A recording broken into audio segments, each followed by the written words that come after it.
Hello there friends, welcome back to another episode of Generation Tech. My name is Alan, and today's episode is going to have a spoiler from the second season finale of The Bad Batch.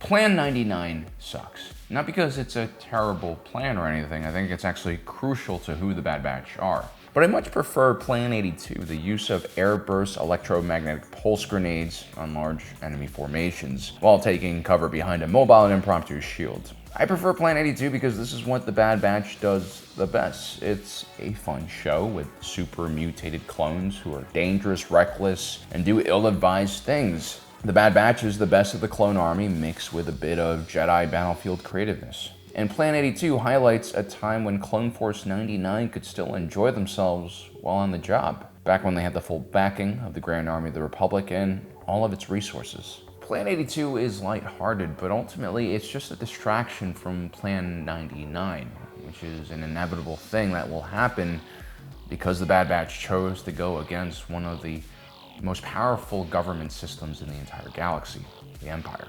But before we continue, a quick word from our sponsor for today's video, OwnerSaber.com. They are the premier vendor of lightsabers on this side of the Great Galactic Barrier, and they make awesome replicas like this. It's called the Black Moon Saber, which is a replica of the famed Darksaber. They also make more traditional blades like this. This is the First Dawn, which is modeled after Obi-Wan Kenobi's first lightsaber. OwnerSaber.com has basically every lightsaber you could possibly want, including some pretty unorthodox looking hilts. You have the Huntsman, for instance, which is modeled after the Inquisitor's spinning blade, and the Samurai, which is modeled after Ahsoka Tano's dual lightsabers, which she got post-Order 66. And for April, OwnerSaber.com has an amazing deal. If you buy 2 sabers from the same collection, you'll get 50% off on your second blade. All you guys have to do is select 2 lightsabers from the same collection, either Padawan Master or Replica, and the savings will be applied automatically at checkout. Thank you for your patience. On to the rest of the video. Do you guys remember when we first met Tech in the last season of the Clone Wars? Do you remember what his thing was? He liked recording interesting sounds. Animals, machines, new languages he had heard. He had an entire collection. This little detail was designed to show us a side of Tech that might surprise us, the side that shows us that he has a great appreciation for the little details in life. I mean, here's an individual so enamored with the beauty and diversity of sound in the galaxy that he's taken it upon himself to record everything and catalog it. It's surprising because most of us see Tech as a cold intellectual. All the stereotypical signs are there. The goggles, the data pad he's always typing in, his more introverted personality, and his avoidance of social drama. But these are just symptoms of Tech's intelligence. I mean, what actually makes a person intelligent? What makes Tech intelligent? Well, it goes far beyond the ability to solve quick math problems. That's also another symptom. So what makes a person intelligent? Well, the first thing is powerful cognitive abilities. This means that compared to the average person, when Tech is in a new environment, he can pick up more information, more data than the average person. He'll see things that other people miss, and he'll make connections between things that other people simply wouldn't be able to make. The second thing that determines intellectual ability is how curious an individual is, and Tech is supremely curious about the world, perhaps because he's able to soak up so much information so clearly in the first place. You know, if Tech were an instrument, he would be an extremely sensitive microphone or low light sensitivity camera. It's this sensitivity that allows him to pick up things that Wrecker and Hunter would never be able to get. It's also that sensitivity that makes him so interested in the world around him. Simply put, a lot of things that might just be bland and boring to us are rich and vibrant for Tech. This is also why, visually speaking, Tech's helmet is the bulkiest. He has a pair of goggles and visors that separate him from the raw world, and ear protection built in as well. Still, no amount of protection can hide Tech from the truth and reality they're now facing. These individuals were fugitives on the run from the Empire. Without support, without intel, without backup, Clone Force 99 was running blind with one arm tied behind its back. The loss of Crosshair was devastating from a tactical standpoint for the unit. He was their overwatching guardian. Without him, it was clear that the Bad Batch were less capable as a unit. During one mission, Echo was put on Overwatch and failed miserably, and so the entire unit was quickly captured by a bunch of lowly Zygerian slavers. Tech could see the writing on the wall. He knew that the unit was falling apart, and their options were becoming more and more limited. As unorthodox as the Bad Batch was, they were still soldiers, and they were completely unable to adjust to life on the run as civilians. I mean, they found themselves working for Sid, a low-life scum who took advantage of their lack of experience in the world. I think Tech understood this, and as a result, we didn't see him record sounds anymore from the battlefield, from things he enjoyed. We stopped seeing him run around giving people random tidbits of knowledge that he just really wanted to share. That's why all those Yavik males tried to eat us. Technically they were trying to mate with us. And for your information, the stinger of a Yalvik queen is a delicacy on some planets. These were really the only two things that Tech did solely for himself. This was his enjoyment, his passion in life. And the sad thing is, if you really think about it, none of his brothers actually understood him and were able to satiate his intellectual curiosity. But of course, that was never a part of Tech's expectations. Whatever gratification he got from hanging out with Clone Force 99, that was enough, I guess. Despite all of the interesting things that Tech could find in the world and take apart and understand, he chooses to stay with the Bad Batch. And that's because Tech truly cared about his unit. It was his only family and friends, and he recognized that as his unit got smaller, as Crosshair stayed with the Empire, as Echo left for another mission, that he needed to step up and carry more weight. When Hunter was captured, Tech stepped up. When Sid's droid pilot was destroyed, Tech stepped up. He became far more than just a tech specialist. He became whatever the Bad Batch needed from him. And that was a given because Tech never needed to be told what to do because he often already played out all of the outcomes in his head already. I've always thought that he would have made a better leader than Hunter if it wasn't for his one big flaw. Most highly intelligent people, because of their sensitivity, struggle in social situations. Some might not even be able to leave the house, and many are unable to fully use their intellect to its potential. People with high IQs but who have low emotional or social intelligence, and perhaps more importantly, a low adversity quotient, will struggle to get the most out of their mind. Tech doesn't have a low adversity quotient, to be sure. I mean, he's like the rest of the Bad Batch. He'll never give up until his last dying breath. But the lower emotional intelligence and lower social intelligence, that is actually something that Tech struggles with. We're supposed to be a squad. This squad existed before Echo was a part of it, and it will exist after. What is your issue? I mean, even Wrecker understands that Tech has messed up massively here. That's not the only mistake you need to fix. Yeah, go check on the kid. But she said she wanted to be alone. I mean, Tech genuinely forgot that Omega was just a child. Even though they both are technically the same age, her slower development made her less mature and probably less capable of dealing with abandonment. In Tech's point of view, the only thing that really mattered was that they were trapped in a cave and they needed to find a way out before they ran out of water or oxygen or food. But then something happens. Omega finds herself in trouble while mining for explosives and she falls down into a dark chasm. Tech doesn't hesitate to jump in after her. He has no idea where Omega has landed. She could have died for all he knew. I mean, how is he supposed to know that there was going to be a massive subterranean river below? This was not a practical or rational move. Instead, this is a move driven by the intense love and care Tech has for Omega. Tech might not understand why Omega can't get over Echo leaving temporarily, but he definitely doesn't want to see her get hurt or get trapped alone in a dark, dangerous cave. He doesn't want her to be afraid.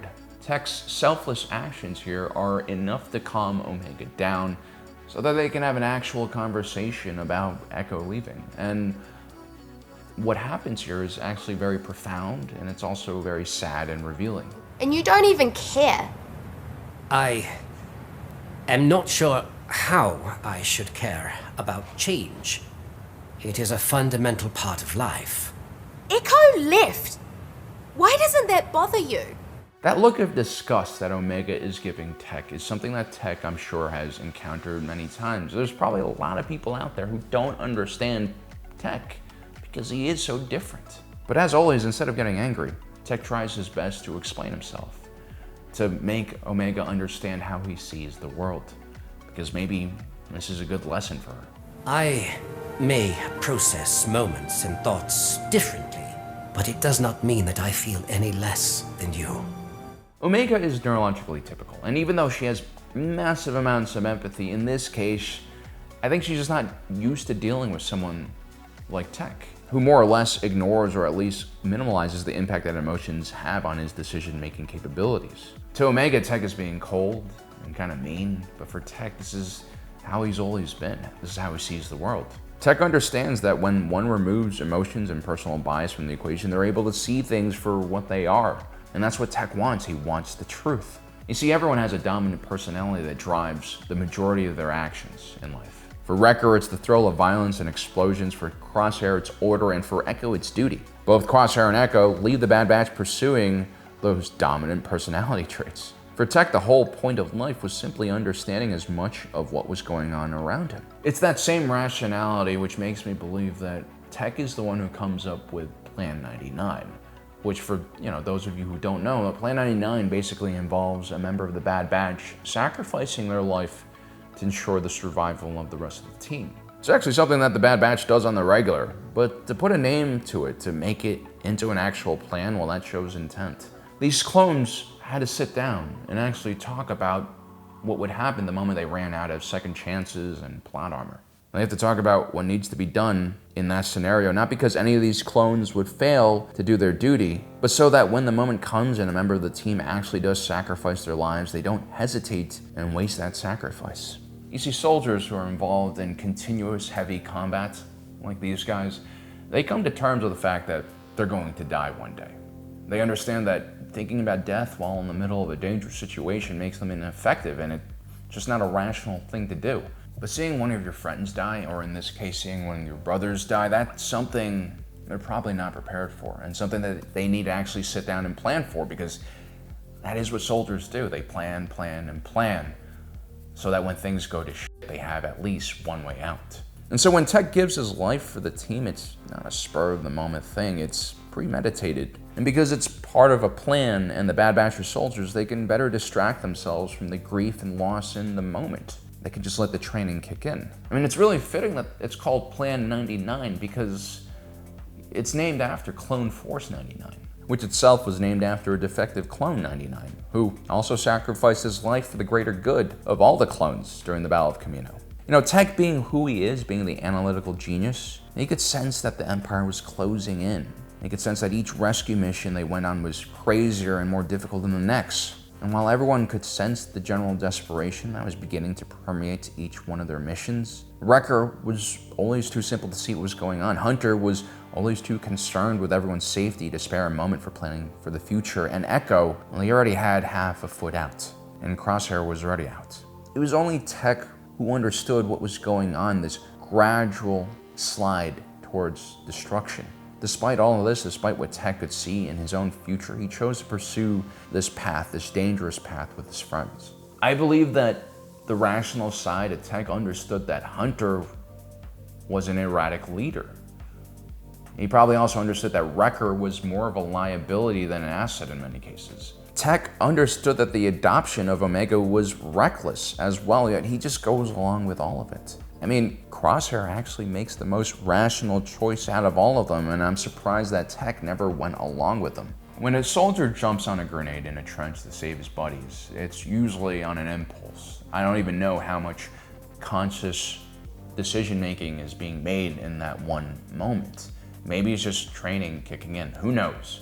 But to understand that you're heading towards certain death and still be okay with that and continue on that path, as Tech most likely would have understood, it's really a different type of heroism. It's active, it's conscious. For one reason or another, Tech, this highly sophisticated individual who sees beauty in every corner of the world, he chooses the Bad Batch over everything else. Even though he never could properly express himself, he loved his brothers in his own way. He loved Crosshair and Echo by accepting their decisions. He loved Wrecker by carefully and patiently explaining the world to him. He loved Hunter by not questioning his dumber decisions or getting angry over the mistakes that Hunter leads them to. And little Omega, well, he shows his love for her by showing her the world in the way he sees it. Echo chose a different path, as did Crosshair. I have to respect their decision. Even though it can be difficult to understand, we must carry on. Tech wants to prepare Omega for her own future, just in case he won't be there to see her grow up. The last thing that I remember, we were in the rail car when... Intelligence alone is really meaningless if you don't know what to do with it. And I think Tech wasn't just intelligent, he was an extremely wise individual. He knew what he was doing all along. Every word he spoke to Omega had a meaning. You know, he understood that all the information, all the data in the world didn't matter, because the only thing that can really keep you warm at night is your family and your friends. And there's really no family like the Bad Batch. And so as a wise and intelligent person, that's what he chose to dedicate his entire life to. What is it? The Empire's not the only threat. We've seen so many in the galaxy like Moko. Yes. However, there are many like us out there as well. And that is something.